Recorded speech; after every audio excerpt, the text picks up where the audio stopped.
We're starting off with lip and lid primer on the lid, just to neutralize any discoloration in the eye. Kind of give her a really clean palette and lid to start with. Apply this product directly to the eyelid and then blend it with your finger. You'll see that kind of neutralizes everything right in the eye, completely and totally light. It keeps the shadow on longer. It's a really incredible product. We're using our number 3 brush. It's a great brush to apply a matte shadow with because you can blend with it, but you can also, when you apply matte shadows, you want to pack them in. You're looking to give the eye coverage, and this just presses the shadow in and gives you that really like flawless finish. The way you're going to see makeup trending now is it's not so much shadow all over the eye. That's becoming less and less as we, progress in cosmetics. It's more the intensity around the lash line, the darkness in the inner rim. That's where makeup is heading towards. Very clean, very polished. The great thing about our cream liner is we have a lot of different colors, and when you apply them on the lid, they go on very sheer. So you can do a blue, we have midnight blue, midnight purple, Picasso, we have so many colors, and you can get the same effect with. When you're going through the crease, a more up-to-date look is a color that's probably a shade darker than your skin tone. Peach is one of the best crease colors ever because a lot of people harbor kind of like a natural darkness in their crease. That darkness is, the undertone of it is blue. So peach counteracts blue, kind of like our peach primer. So what it's going to do is going to give her a really natural crease. And you're just going to wash the brush right through the crease area. Number 10 brush is just one of the best brushes for giving you kind of a light diffused look.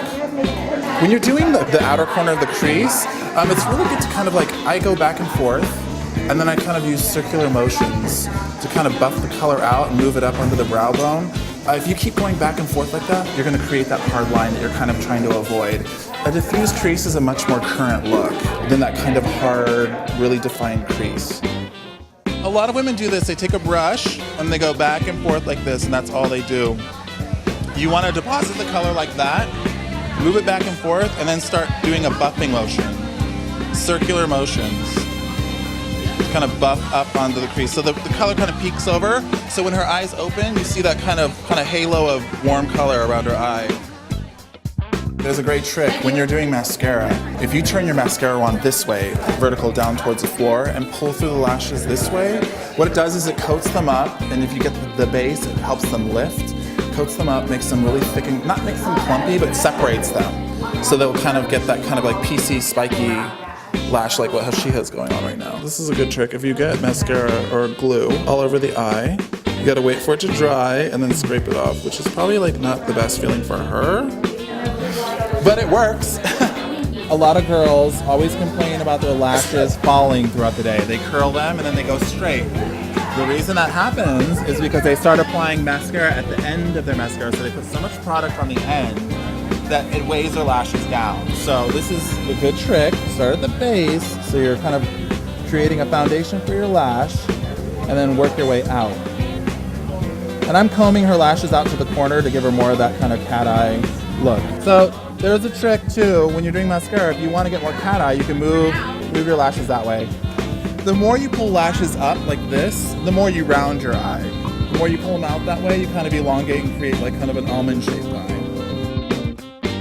We're going back to the Photo Op, which is our under eye brightener, but it's a multifunctional product. We're going to shape her brow by doing a little bit of highlight around it. As you can see, that creates a nice glow around her brow and it frames her brow.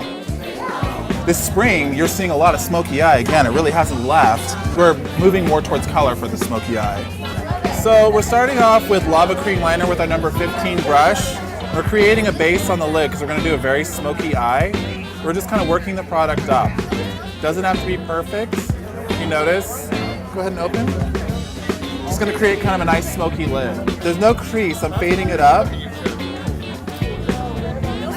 Using number 20 brush, we're going to use our waterproof Jet Set liner, which is amazing. We actually made it to line the inner rim, the inner water line. So go ahead and look up. And what you're going to do is you're going to touch the product right in the inner rim, and it's going to smudge down into the lash line. And it's okay if it's messy. I mean, you don't have to worry about it because smoky eyes, they look a little better if they're less contrived, a little more undone.